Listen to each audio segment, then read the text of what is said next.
और दिल्ली पुलिस यहाँ पर लेकिन फिर ये वो लोकेशन है जहाँ पर और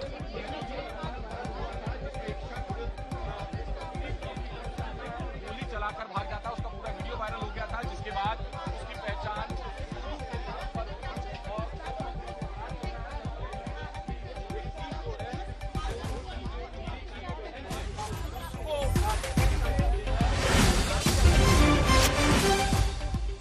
महिला से पूछताछ के दौरान हालात बिगड़ गए। वहां पर अति संवेदनशील इस वक्त वहां पर हालात बने हुए हैं। मेरी सहयोगी अंजना लगातार मौके से ही रिपोर्ट हम तक पहुंचा रही हैं। अंजना, जिस तरीके से हालात बिगड़ते जा रहे हैं, अब से कुछ ही देर पहले दिल्ली पुलिस कमिश्नर ने प्रेस कॉन्फ्रेंस में साफ किया था कि सोशल मीडिया के जरिए, व्हाट्सएप के जरिए, मैसेजेस के जरिए धार्मिक सौहार्द बिगाड़े ना, इसकी पूरी कोशिश की जा रही है। क्या वहां पर इस वक्त परिस्थिति बनी हुई है, हम हमारे दर्शकों को बताएं।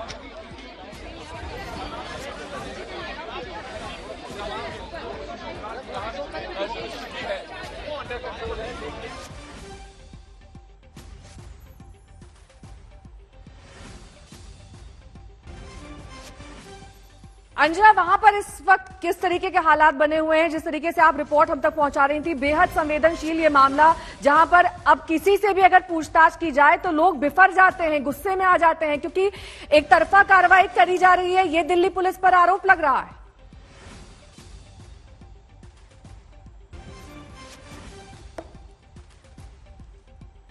तक पर दरअसल इस हिस्से में पहले शांति थी। चौराहे से समझ लीजिए 100 मीटर की दूरी पर अंदर बाईं तरफ ये था। इस पूरे इलाके में जो जानकारी मिली वो क्राइम ब्रांच की तरफ से एक महिला को जांच के लिए बुलाया गया था, जिसको लेकर बवाल छिड़ा। और अभी भी अंदर की तस्वीरें जरा दिखाइए इस तरफ से, यहाँ से आइए, यहाँ से दिखेंगी तस्वीरें जहाँ पर रिजर्व आर्म फोर्स की महिलाएं हैं। हेडगेयर उन्होंने पहनी हुई है और जिन घरों में ये महिलाएं अपोज कर रही थी, जिन घरों में ये महिलाएं रोक रही थी, वहां पर जाकर वो समझा रहे हैं। कुछ देर पहले जब हम अचानक यहाँ पर पहुंचे, लगभग 50 से 100 महिलाएं एक साथ यहाँ पर पहुंच गई थी और ऊपर से घरों से पत्थरबाजी की शुरुआत हो गई थी। हालांकि कुछ ही क्योंकि भारी मौजूदगी थी, मीडिया की भी, पुलिस की भी भारी मौजूदगी थी और इसी वजह से ये कर दिया गया। अब इस पूरे इलाके को कॉर्डन ऑफ किया जा रहा है और इलाके में पुलिस की गाड़ी को लगा दिया जा रहा है ताकि इस कॉलोनी को अलग कर दिया जाए। लेकिन आप अंदाजा लगा सकते हैं अचानक ही सिचुएशन किस तरह की बनी और जिसकी वजह से रिजर्व आर्म फोर्सेस ने यहाँ पर तैनाती की और महिलाओं को अंदर ले जाया गया है। महिलाओं को अंदर ले जाया गया है और महिलाएं अंदर फिर जो अपोज कर रही थी उनको रिजर्व आर्म फोर्सेस की महिलाएं ही समझाने की कोशिश कर रहे हैं। पुलिस की गाड़ी लगा दी गई है ताकि अंदर कोई भी जा ना सके और पूरे एरिया को कॉर्डन ऑफ कर दिया जाए। यह भारी तैनाती है इस वक्त पुलिस अफसरों की और यहाँ से आप देख सकते हैं, यहाँ से आपको अभी भी दिखेगा जो पुलिस अधिकारी हैं वरिष्ठ, वो अंदर गए हुए हैं और ये समझाने की कोशिश कर रहे हैं कि परिस्थिति पर काबू पाया जा सके। देखिए, रिजर्व आर्म फोर्सेस की जो महिलाएं हैं उन्होंने हेलमेट पहन रखी है, मेश के साथ, वायर मेश के साथ उनके हेलमेट्स हैं ताकि उनकी सुरक्षा के मद्देनजर। अचानक ही ऊपर से पत्थरबाजी की शुरुआत कर दी गई थी। ये कुछ आगे वाले हिस्से में जो पत्थर हैं वो तो हमने आपको दिखाए हैं, ईंट है, लेकिन कुछ सीमेंट वाले भी बड़े बड़े रोड़े थे, टुकड़े थे जो पीछे की तरफ फेंके गए थे और इसी की वजह से रिजर्व आर्म फोर्सेस की उसके बाद जितनी महिलाएं आई हैं उन सबको आर्म्ड हेडगेयर के साथ यहाँ पर भेजा गया है और वो अभी भी अंदर लोगों को समझाने की कोशिश कर रही हैं कि आखिर किस हालात में ऐसी परिस्थितियां बनी और अभी भी समझाने की कोशिश हो रही है कि अगर जांच की प्रक्रिया चल रही है तो उसमें अगर इस तरह से वोलेटाइल लोग होंगे या गुस्सा दिखाएंगे तो उन्हें हर हाल में रोका जाएगा। ये तस्वीरें आप इस वक्त आज तक पर देख रहे हैं, ये वही हिस्सा है जहांगीरपुरी का जहां पर पथराव हो गया था अचानक और ऊपर से घरों से लोगों ने पथरावबाजी शुरू कर दी थी। ये लगभग 100 मीटर की दूरी पर है जहां उस दिन हिंसा हुई थी, उससे लगभग 100 मीटर की दूरी पर यह जगह है और यहां पर अचानक एक महिला से पूछताछ की वजह से यह हिंसा की शुरुआत हुई। कुछ ऐसे भी पुलिस वाले हैं जो डंडे लेकर अंदर जा रहे हैं क्योंकि ऐसी किसी भी स्थिति को देखते हुए अचानक कोई भी परिस्थिति बिगड़े ना, इन सब के मद्देनजर पूरी तैयारी के साथ जो पुलिस वाले हैं, पुलिसकर्मी हैं, वो वहां पर पहुंच रहे हैं और सुरक्षा के इंतजाम को देख रहे हैं। आपको ये भी बता दें कि अभी इतनी देर से हम लोग यहाँ पर पूरे जहांगीरपुर इलाके में हैं। कई ऐसे लोग भी हैं जो सादी वर्दी में हैं, चाहे क्राइम ब्रांच हो, लोकल पुलिस हो, क्राइम ब्रांच हो या फिर एफएसएल की टीम हो, अलग अलग जगहों पर लोग पहुंच रहे हैं।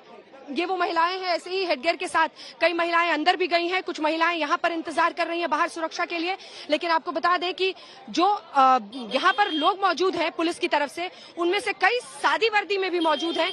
वो लगातार लोगों से बातचीत कर रहे हैं, क्योंकि अगर किसी तरह की हिंसा की आशंका हो तो कम से कम फौरन उनसे जानकारी ली जा सके और बातचीत करें, ताकि वो लोगों से बात कर सके इस पूरे इलाके में। तो ये यहाँ की परिस्थिति है। लगभग आधा घंटा हो गया उस घटना को। एक बार फिर से थोड़ा सा पीछे चलकर अगर पूरी तस्वीर आपको यहाँ की दिखाएं, 100 मीटर दूर है ये मेन चौराहे से, और ये पूरा ऊपर का इलाका दिखाते हुए जहांगीरपुरी का ही है। भारी आप कह सकते हैं सकरी हुई गलियां हैं, भारी भीड़ और ऐसा इलाका है। और यहीं पर ये वाले गेट के ठीक सामने यहाँ पर अचानक 50 से 100 महिलाएं इकट्ठा हो जाती हैं और वो 100 महिलाएं पुलिस से भिड़ जाती हैं। वो कहती हैं कि यहाँ पर से किसी को आप पूछताछ के लिए नहीं ले जाएंगे। लेकिन जब पुलिस कहती है कि क्राइम ब्रांच का काम है, वो अपना काम कर रही है, उसके बाद वो गुस्सा दिखाने लगती हैं। मीडिया को देखते ही, हमें देखते ही जोर जोर से चिल्लाने लगती हैं। वो चाह रही थी कि पूरा मीडिया में कवर हो। और उसके बाद इन्हीं घरों से, जहां से आप ये लाइव देख रहे हैं, इन्हीं ऊपर के घरों से पत्थरबाजी की भी शुरुआत हो जाती है। तो ये आज आप समझ सकते हैं, एक बार फिर से हल्की फुल्की बहुत, चूंकि जो आरएएफ की महिलाएं थी, दिखाइए जरा ऊपर से कैमरा दिखाइए, वो आरएएफ की महिलाएं जो थी वो बाहर निकल रही हैं। ये दिखाइए ऊपर से, उस गेट के पास से जो आरएएफ की महिलाएं थी वो लोगों से बातचीत करने के बाद अब बाहर निकल रही हैं। उन महिलाओं को समझाने की जिम्मेदारी उन्हें ही दी गई थी और अब ये लोग वहां से निकल रही हैं। आरएएफ की एक पूरी ह्यूमन चेन बना दी गई है। ये दिखाइए, ये महिलाएं निकल गई हैं और ये आरएएफ की एक पूरी टीम है जिसने यहाँ पर ह्यूमन चेन बना लिया है। ये दिखाइए, ये ह्यूमन चेन है, ये ह्यूमन चेन इन्होंने यहाँ पर बना लिया है ताकि इस पूरे इलाके को कॉर्डन ऑफ कर दिया जाए और मामले को ठंडे पड़ने दिया जाए, ताकि कुछ देर तक यहाँ पर शांति बनी रहे। तो जितनी आरएएफ की महिलाएं थी जो अंदर गई थी समझाने के लिए, और आरएएफ के ये पूरे ह्यूमन चेन यहाँ पर बनाया गया है जो फिलहाल शांति के लिए यहाँ पर एक चेन बना रहे हैं ताकि पूरे इलाके में शांति की बहाली फिर से कर दी जाए। ये लाइव तस्वीरें आप इस वक्त आज तक पर देख रहे हैं, लाइव कवरेज। आज हिंसा के, आप कह सकते हैं शनिवार को ये हिंसा हुई थी, उसके बाद सोमवार को आज छिटपुट तरीके से एक कॉलोनी में फिर से बवाल मचता है। और बवाल के बाद जो ये तस्वीरें हैं वो बता रही हैं पूरी कहानी कि क्या यहाँ पर हुआ था। कुछ महिलाओं ने पहले विरोध की शुरुआत की थी और उसके फौरन बाद जब महिलाओं का विरोध खत्म किया गया, कुछ आरएएफ की महिलाएं आई थी, उन्होंने वहां पर लोगों को समझाया और उसके बाद से वहां पर समझाने के बाद आर्म्ड हेडगियर के बाद वहां से महिलाएं निकली हैं। अब